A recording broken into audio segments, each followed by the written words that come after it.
சக்கரை கம்மியாக போயிடுச்சு. சக்கரை கம்மியாக போயிடுச்சு. கம்மியாக போயிடுச்சா? ஒரு டீ ஒன்று வேணும்.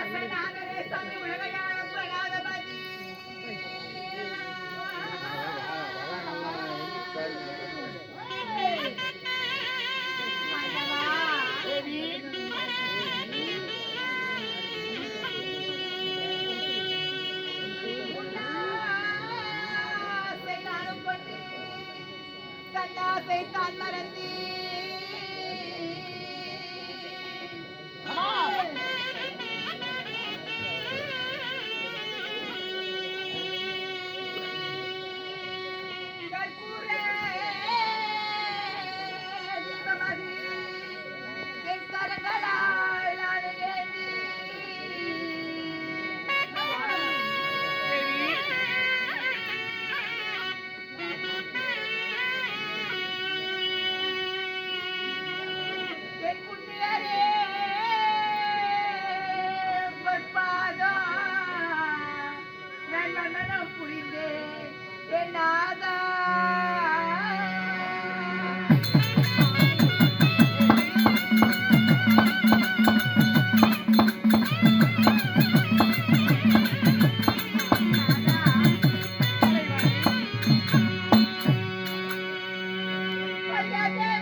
எப்படி தெரியுமா? எப்படி? மல்லிகை முல்லிகை கோது மரம் ரஞ்சித வெற்றிலை பாரிஜாதம் என்று சொல்லக்கூடிய அனைத்து விதமான வாசாதி மகளை பறித்து உங்கள் பாதங்களில் போட்டு பன்னீரால் தழுவி என் பட்டாளியால் துடைத்து உங்கள் மனைவியாக விளங்கக்கூடிய கல்விக்கெல்லாம் அதிபதியாக விளங்கக்கூடிய கைவாணி சரஸ்வதி உங்கள் பாதத்தை ஆதாரமாக அனுப்பிடுகிறேன்.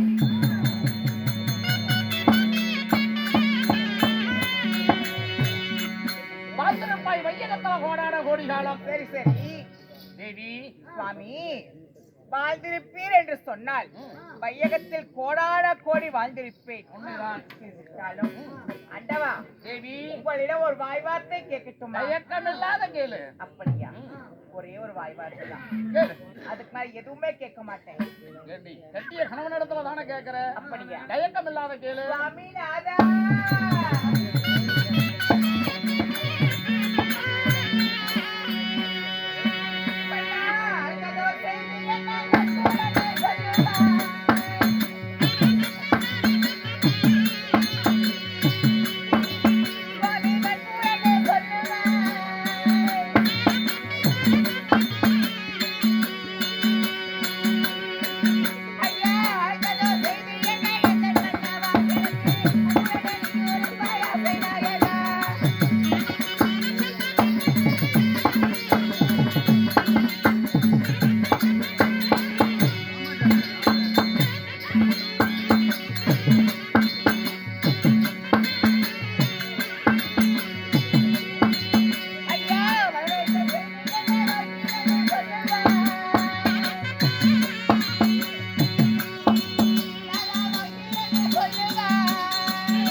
கலைவாணி, எப்படி தெரியுமா? எப்படி? அரண்மனையில இருந்துட்டு என்னை சரி, அது சீக்கிரமாக உண்மைதான். 1000 தாதிமார்கள் விட்டு வரவேற்கிறல்லவா? உண்மைதான். என்ன சுவாமி காரணம்? தேவி, சுவாமி, எனக்கு தினந்தோறும் பிட்டம் பிடிக்கக்கூடிய வேலை. ஆமா, இது ஊரறிஞ்ச விஷயம், உலகறிஞ்ச விஷயம். ஆமா, உண்மைதான். பிண்டபிடிக்க போக வேண்டும் என்று உன்னிடத்துல ஒரு வார்த்தை சொல்லிட்டு நான் பிண்டபிடிக்க போலான்னு புறப்பட்டேன். சரி, இருந்தாலும் என்னவோ தெரியவில்லை, இன்னைக்கு எனக்கு உடம்பெல்லாம் ஒரு ஆயசமாக இருக்கிறது. என்ன சொல்றீங்க? நித்திரை வருவது போல இருக்கிறது. ஓ, தினந்தேறும் பிண்டம் பிடிக்க போறேன்னு சொல்லி போயிடுறீங்க. ஆமா, இன்றைய தினமாகப்பட்டது பிண்டம் பிடிக்க போவதாக இருந்தாலும் உடம்பு அனைத்துமே சற்று ஆயாசமாக இருப்ப காரணத்தினால சிலது நேரம் நான் நித்திரை செய்து பிறகு பிண்டம் பிடிக்க போலான்னு இருக்கிறேன். நித்திரை செய்ய வேண்டும். அதனால பஞ்சனைய போடு. அப்படியா? நீ தாளாட்டு போட, நான் நித்திரை செய்ய வேண்டும். அப்படியா? இல்ல ஃபர்ஸ்ட் நீங்க பாருங்க, நான் அப்புறமேட்டு மன்னாருக்கு தனியா நான் பாருங்க. ஓடி போட்டியா?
ஐயோ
சித்தரப்பு கட்டளையில நித்திர செய்யும் போது நான் ஆகாத கனவு ஒண்ணு கண்டேன்.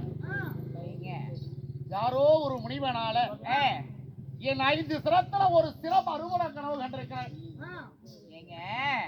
உங்களுடைய 5 சிரத்துல ஒரு சிரமாகப்படுது 60 போல கனவு கண்டீர்களா? ஆமா சுவாமி. தேவி என்ன இது சுவாமி? கலைவாணி, நீங்களோ தூங்கியது பகலில, பகலிலே நித்திரை ஆகக்கூடாது என்பது தேவேந்திர மன்னனுடைய கட்டளை.